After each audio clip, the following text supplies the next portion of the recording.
नमस्कार, मैं हूं शिरीष मिश्रा। छत्तीसगढ़ की बात में आप सभी का स्वागत है। आज की हमारी खास पेशकश है 50 मौत गुनाहगार कौन। बिलासपुर के तखतपुर में 50 गायों की एक साथ मौत का मामला सामने आया है। मेड़पार बाजार गांव में हुई गायों की मौत पर मुख्यमंत्री भूपेश बघेल ने सख्ती दिखाते हुए मामले की जांच के लिए 4 सदस्यीय समिति का गठन कर दिया है। हालांकि इसे लेकर प्रदेश में सियासत भी चरम पर है। गायों की मौत के बहाने बीजेपी ने सरकार की योजनाओं पर सवाल उठाते हुए कई गंभीर आरोप लगाए, जिस पर कांग्रेस ने भी बीजेपी नेताओं को अपना कार्यकाल याद करने की नसीहत दे डाली। गायों की मौत पर पक्ष और विपक्ष में जारी जुबानी जंग के बीच अब सवाल यही है कि ये तखतपुर में गायों की मौत का गुनहगार कौन है। चर्चा करेंगे, लेकिन उससे पहले देखेंगे ये रिपोर्ट।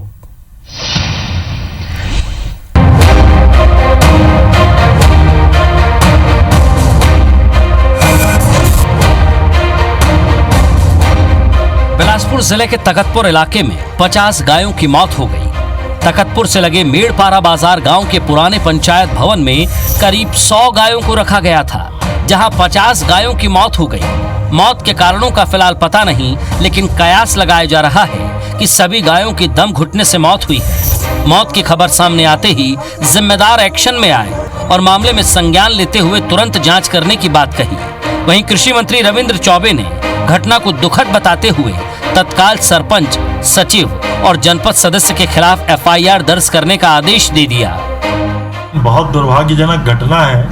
एक ही कमरे में अगर 50 गैया को ठूस करके रख दिया गया तो हालात चाहे जो भी रहे हों, लेकिन इस मौत का जिम्मेदार कोई ना कोई तो है। हमने कलेक्टर को एफआईआर करने के भी निर्देश दे दिए हैं और जितनी भी कार्रवाई सख्त से सख्त किया जा सकता है वो कार्रवाई किया जाएगा। बहरहाल गायों की मौत को लेकर जांच रिपोर्ट जब आएगी तब आएगी, लेकिन तखतपुर में हुए इस अनर्थ पर कई सवाल उठ रहे हैं। आखिर पुराने पंचायत भवन में इन गायों को क्यों रखा गया? 100 गायों को एक साथ क्यों रखा गया? आखिर किसके भरोसे रखी गई थी यहाँ गाय? अगर इनकी मौत दम घुटने से हुई तो कैसे घुटा गायों का दम? और सबसे अहम, 50 गायों की मौत का जिम्मेदार कौन? जाहिर है सवाल कई है, और सवाल है तो सियासत भी होना लाजमी है। तखतपुर में हुई गायों की मौत पर विपक्ष ने सरकार को घेरने में देर नहीं की और बीजेपी नेताओं ने रोका छेका और गौठान योजना को लेकर सवाल उठा दिए। गर्भवती गायों की मौत हुई है, स्वस्थ गाय की मौत हुई है। जो गौपालक जो गाय पालते हैं उनको रोका छेका योजना के तहत उनको ले जाया गया और उस पूरे प्रदेश की यही स्थिति है। ये सब योजनाएं कागज में चल रही है। कागज की योजनाओं को धरातल में लाओ। इसकी संपूर्ण जांच होनी चाहिए। जो भी दोषी हो उसके खिलाफ में कार्रवाई हो। जो पशुपालक है सरकार के द्वारा उनको उसकी क्षतिपूर्ति की राशि दी जानी चाहिए। बीजेपी नेताओं के आरोपों पर कांग्रेस ने नसीहत दी है कि पहले अपने गिरबा में झांके फिर आरोप लगाएं। बहुत दुर्भाग्यजनक है और इस मामले में मैंने कलेक्टर को निर्देश दिया है कि उनके खिलाफ कार्रवाई की जाए और कलेक्टर मौके पे पहुंच गए हैं। एसपी कलेक्टर पहुंच गए हैं। जो जांच होगी उसमें कार्रवाई होगी और यहाँ तक कि मौजूदा बात है उसको देख लेंगे। धर्मलाल जी कौशिक ने जो मांग किया है उसको थोड़ा सा पिछले अपने इतिहास को झांक करके देख लेना चाहिए कि भारतीय जनता पार्टी के हुकूमत में लगभग 6,500 से 7,000 गैयों की इस प्रकार से मौत हुई थी। उसमें उन्होंने अभी तक कितना मुआवजा दिया है उसके बाद उनको मांग करना चाहिए।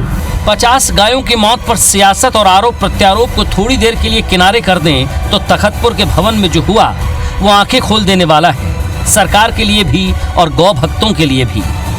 सवाल ये है कि क्या जिम्मेदार इससे सबक सीखेंगे? तखतपुर से शील कुमार पाठक के साथ सौरभ सिंह परिहार और राजेश मिश्रा, IBC 24, रायपुर।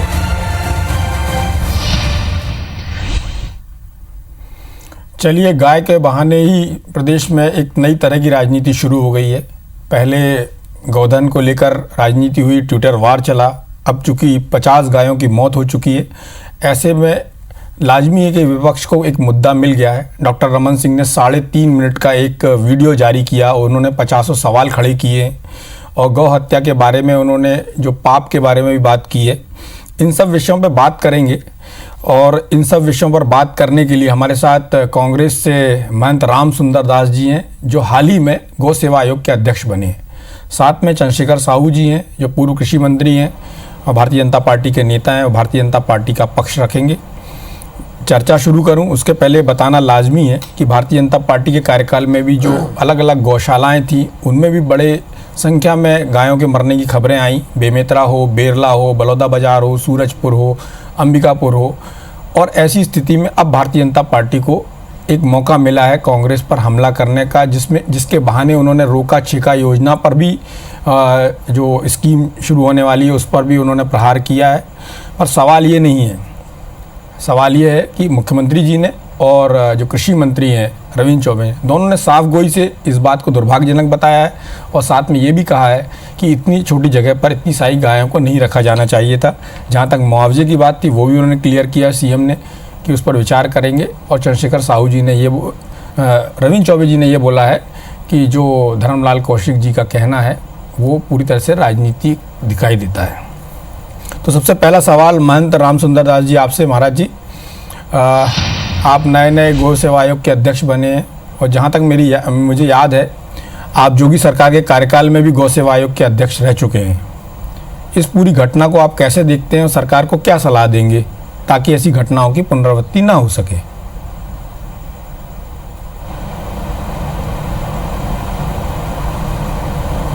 निश्चित रूप से मैं छत्तीसगढ़ शासन के गौ सेवा आयोग का भी अध्यक्ष बना हूँ और जब कांग्रेस सरकार 2000 में बनी तो उस समय गौ सेवा के अध्यक्ष संत पवन दीवान जी हुआ करते थे। उस समय मैं संस्कृत बोर्ड का अध्यक्ष हुआ करता था।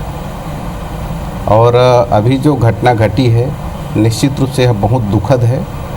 इसकी जितना भी निंदा किया जाए शब्द कम पड़ जाते हैं, क्योंकि गौ माता को हम अपनी माता मानते हैं, आस्था श्रद्धा भक्ति साथ देखते हैं। लेकिन जिन भी लोगों ने ये कृत्य किया है कि उन निरीह गौ माता को एक साथ वहाँ रख दिया गया, जो मुझे जानकारी मिला, जो हमारे अधिकारी वहाँ गए देख कर के आए तो उन्होंने बताया कि वहाँ 47 गौ माताओं को, गौवंशियों को एक कमरे में रखा गया, जिसमें उनको खाना नहीं दिया गया, पानी नहीं दिया गया, कोई देखने वाला गया नहीं।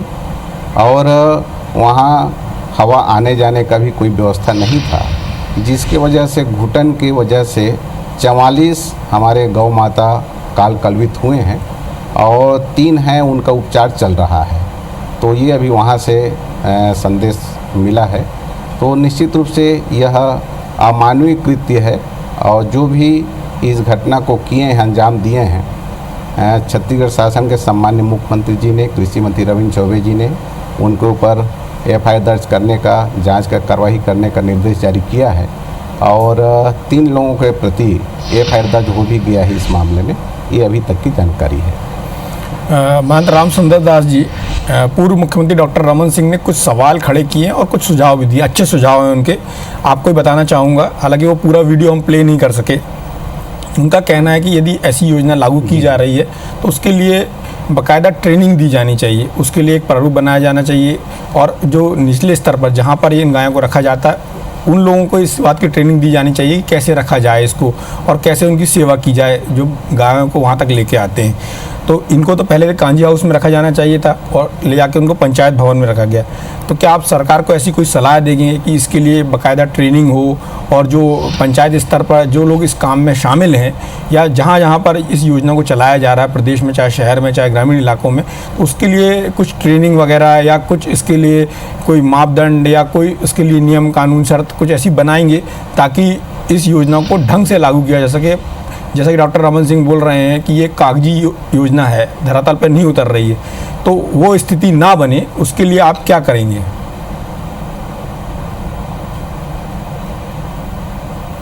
निश्चित रूप से जो अभी तखतपुर में घटना हुई है वह बहुत दुखद है और शासन की जो योजना है गौठान का, उसके लिए पहले से ही दिशा निर्देश जारी है। हमारे अधिकारी कर्मचारी लगे हुए हैं, उसमें लोगों को वो सजग करते हैं, जागरूक करते हैं और इसके लिए दिशा निर्देश भी जारी है जिसके तहत ही कार्य होता है। जिस गांव की एक घटना है वहाँ गौठान है नहीं, गांव में कांजी हाउस भी नहीं है। वो तो गांव वाले अपने इच्छा से, वो किसी से पूछे भी नहीं हैं, अपने मनमर्जी वे लोग गाय को लेकर के एक पुराना जो ग्राम पंचायत भवन था वहाँ उन्होंने ढूस के रख दिया सबको, और फिर दोबारा उन्होंने उसको देखा तक नहीं, उनको खाने पीने का कुछ दिया नहीं, किसी से उन्होंने देखा नहीं। अब ये दुखद घटना घटा है। तो शासन का जो ये योजना है वो बहुत अच्छा है, बहुत अच्छा चल भी रहा है, लेकिन यह जो घटना है यह बहुत दुखद है। और वहाँ गौठान की योजना अभी तक के हुई नहीं है। ये गांव वालों के नासमझीपना के कारण ये इतना बड़ी घटना घट गया है। खैर, सरकार का उद्देश्य तो बहुत अच्छा है, और यदि ये योजना सफल हो गई तो बड़ी समस्या खत्म होगी। सड़कों पर जानवर दिखाई देते हैं, लेकिन लोगों को भी समझना पड़ेगा। कहने के लिए वो बोलते हैं कि गाय हमारी माता है, लेकिन जब सेवा का मौका आता है तो इस तरह से उनको ठूस कर रख दिया जाता है और उसमें खाने पीने की कोई व्यवस्था नहीं की जाती। खैर, चंद्रशेखर साहू जी हमारे साथ हैं भारतीय जनता पार्टी का पक्ष रखने के लिए। साहू जी, आप पूरी घटना को कैसे देखते हैं, और आप ये सरकार के कार्यकाल में जो घटनाएं हुई हैं उनको सोचते हुए, उनको देखते हुए, इस घटना से उसको कनेक्ट करते हुए, आप, जबकि मुख्यमंत्री जी ने भी इसमें इस घटना को दुर्भाग्यजनक बताया है, कृषि मंत्री ने भी इस पर दुख जताया है, तो इस पूरी घटना को आप कैसा देखते हैं?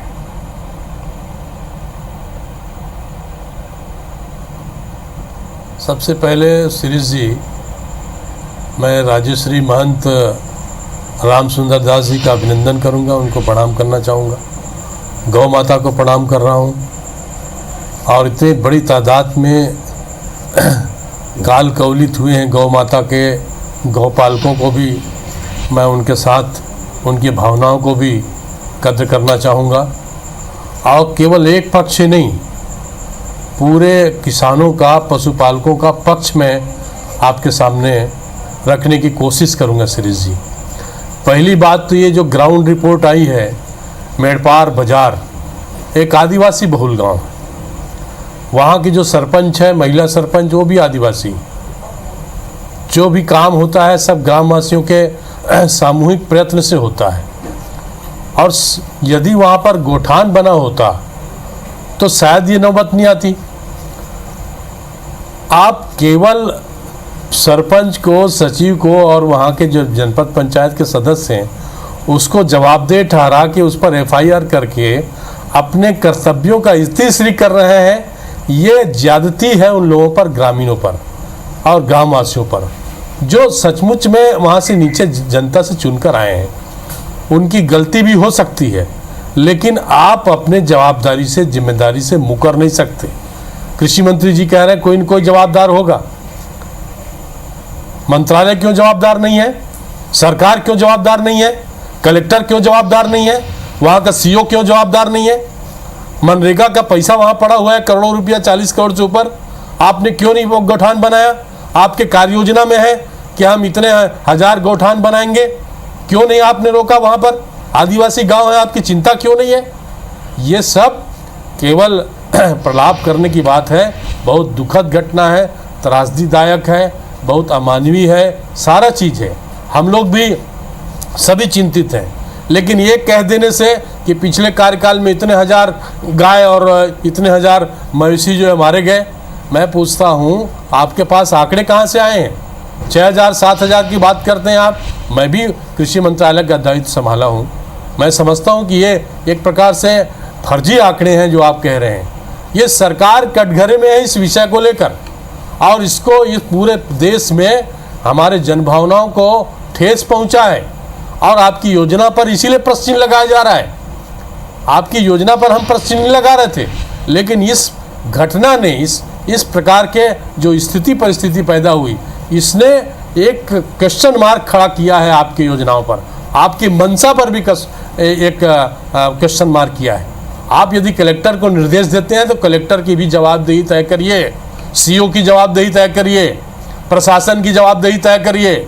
आप केवल जनप्रतिनिधियों को उनके खिलाफ एफआईआर लगा के आप क्या बताना चाहते हैं, क्या दर्शाना चाहते हैं? शिरीष जी, मेरा कहना है इस विषय को गंभीरता से लेना चाहिए और संवेदनशीलता के साथ भी इस विषय को और इसके समाधान की बात होनी चाहिए। आप इतने बड़े गांव हैं जहाँ बाजार भरता है, और जैसे मैंने पहले कहा आदिवासी बहुल लोग हैं, और वहाँ पर आप ये गोठान नहीं बना सकते थे। आप दुनिया भर के प्रचार करते हैं, ढोल पीटते हैं। एक तो आप ज़रूरत से ज़्यादा ढोल पीटते हैं, काम कम होता है। ये आपको ही नुकसान पहुंचाने वाला है। आने वाले समय में किसान इस बात को समझ रहा है, गांव वाले इस बात को समझ रहे हैं कि आप ज़्यादा से ज़्यादा ढोल पीटेंगे और ढोल के अंदर पोल होगा, यही स्थिति होगी।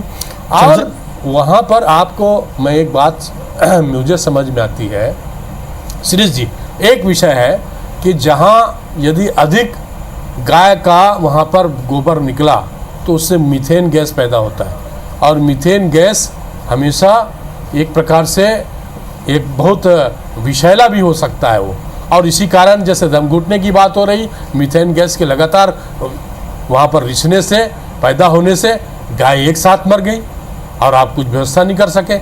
आपके पास वैकल्पिक कांजी हाउस है कि नहीं, कोई पता है कि नहीं है? आप 4 सदस्यीय समिति बना रहे हैं, जो भी बना रहे हैं। चंद्रशेखर साहू जी, ब्रेक का टाइम हो गया है, ब्रेक के बाद फिर से हाजिर होता हूँ और आपकी बात को कंटिन्यू करता हूँ। मेरे भी कुछ सवाल हैं आपसे, वो भी करूंगा आपसे। चंद्रशेखर साहू जी, महंत राम सुंदर दास जी हमारे साथ बने हुए हैं। साहू जी, आपने बहुत सारी बातें की हैं और बहुत सारे आरोप भी लगाए हैं, लेकिन आप बताइए क्या ये संभव है कि इतने कम समय में सारे गुठान बन जाएं? और आप और साहू जी मेरी बात सुनिए, प्रतिक्रिया है, मेरी बात सुनिए। और दूसरा, आपने इस विषय को एक आदिवासी गांव से, आदिवासी से जोड़ने की कोशिश की है, क्या ये राजनीतिक उत्तर है या बयानबाजी है? देखिए सुरेश जी, ये तथ्य है, ये सही है, ये ग्राउंड रिपोर्ट है कि वो आदिवासी बहुल गांव है। वहाँ जो सरपंच है वो महिला आदिवासी है। वहाँ जनपद सदस्य की आपने खिलाफ बात कही है, आपने सचिव को आप सूली प्लट का, छोटे छोटे कर्मचारी को आप घेरे में ले रहे हैं। सरकार जांच भी तो करा रही है साहू जी, क्यों जवाबदार नहीं है? प्रशासन क्यों जवाबदार नहीं है? सरकार जांच भी तो करा रही है। प्रारंभिक रूप से जो सामने आएगा उस पर तो सरकार कार्रवाई करेगी ना, जो जिम्मेदार लोग होंगे। मुझे लगता है श्रीष जी, आप मुझे बोलने देंगे तो मैं आप जरूर बोलूंगा। मैंने इतना समय दिया आपको, आप बोलिए ना। जवाबदेही क्या है, ये जांच के बिंदु होनी चाहिए। ये वही तो मैं कह रहा हूँ, प्रशासन की जवाबदेही कुछ है कि नहीं है, जांच के बिंदु में शामिल क्यों नहीं है? शामिल करें, आप टर्म्स ऑफ रेफरेंस बनाएं और जो जांच के क्या क्या बिंदु होंगे उस पर बनाएं, और उसका समाधान क्या होगा ये भी तय करें।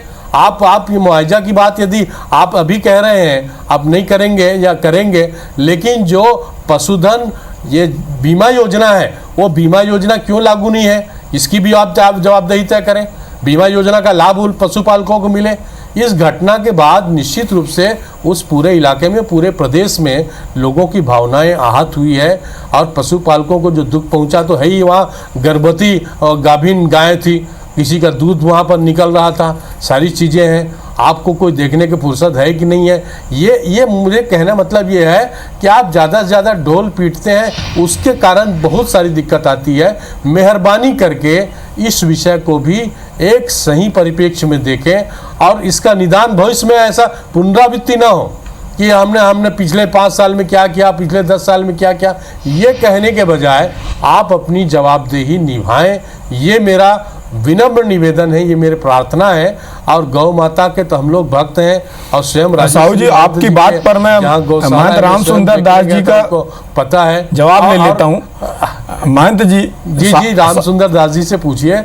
निश्चित रूप से अब ये केवल जवाब तलब का विषय नहीं है, ये गौ माता करे पुकार, ये मत कर सरकार अत्याचार वाला एक भावना है। चलिए ठीक है, आपकी इस बात पर ही पूछ लेते हैं। जैसा कि आप कह रहे हैं कि सरकार अत्याचार कर रही है, महंत राम सुंदर दास जी आप बताइए, जो बात आपने सुनी होगी पूरी बात, चंद्रशेखर साहू जी ने बोला कि जांच के बिंदु में क्या क्या शामिल होना चाहिए। उनका कहना है कि आपने सरपंच को दोषी बता दिया, निचले स्तर के लोगों को दोषी बता दिया, लेकिन सीओ को दोषी नहीं बताया, उनकी जिम्मेदारी नहीं तय की, कलेक्टर की जिम्मेदारी नहीं तय की। उन्होंने कुछ फंड की बात की, 40 करोड़ रुपए का फंड पड़ा हुआ है जिसका सरकार उपयोग नहीं कर रही, गौठान नहीं बनाता।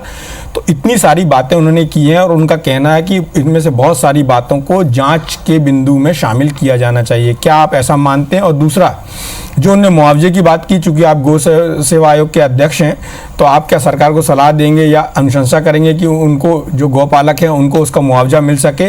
और जहां तक जन भावनाओं के आहत होने की बात है, उसके बारे में भी चाहूंगा कि आपका उत्तर आए।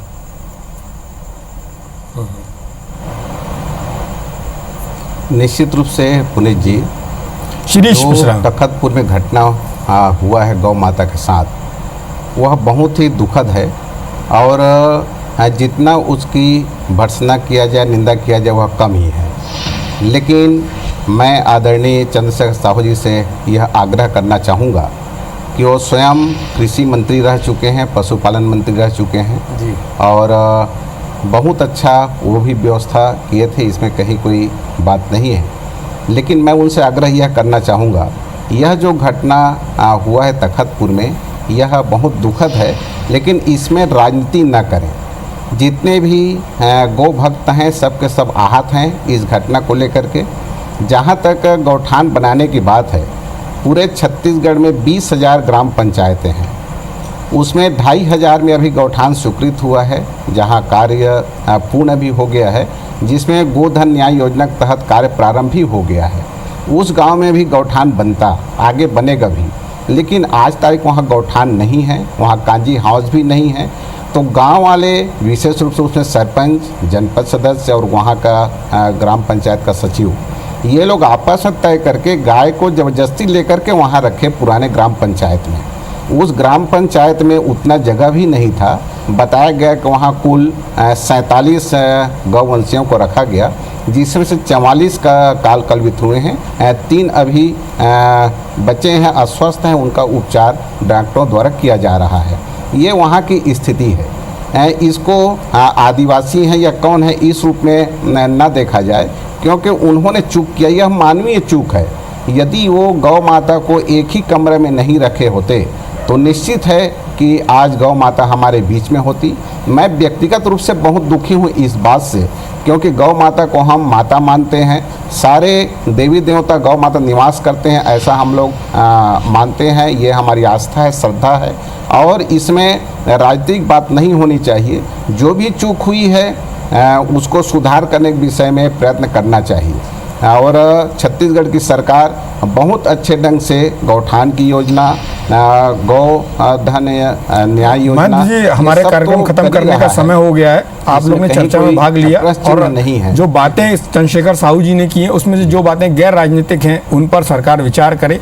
और जैसा कि आपने कहा, सरकार के लोगों का भी मानना है कि लोगों की भावनाएं आहत हुई हैं और सरकार प्रयास करेगी कि ऐसा ना हो, इसका प्रयास किया जाए और जो गौ पालक हैं उनको मुआवजा मिल सके। इस चर्चा में भाग लेने के लिए आप दोनों का बहुत बहुत धन्यवाद। नमस्कार।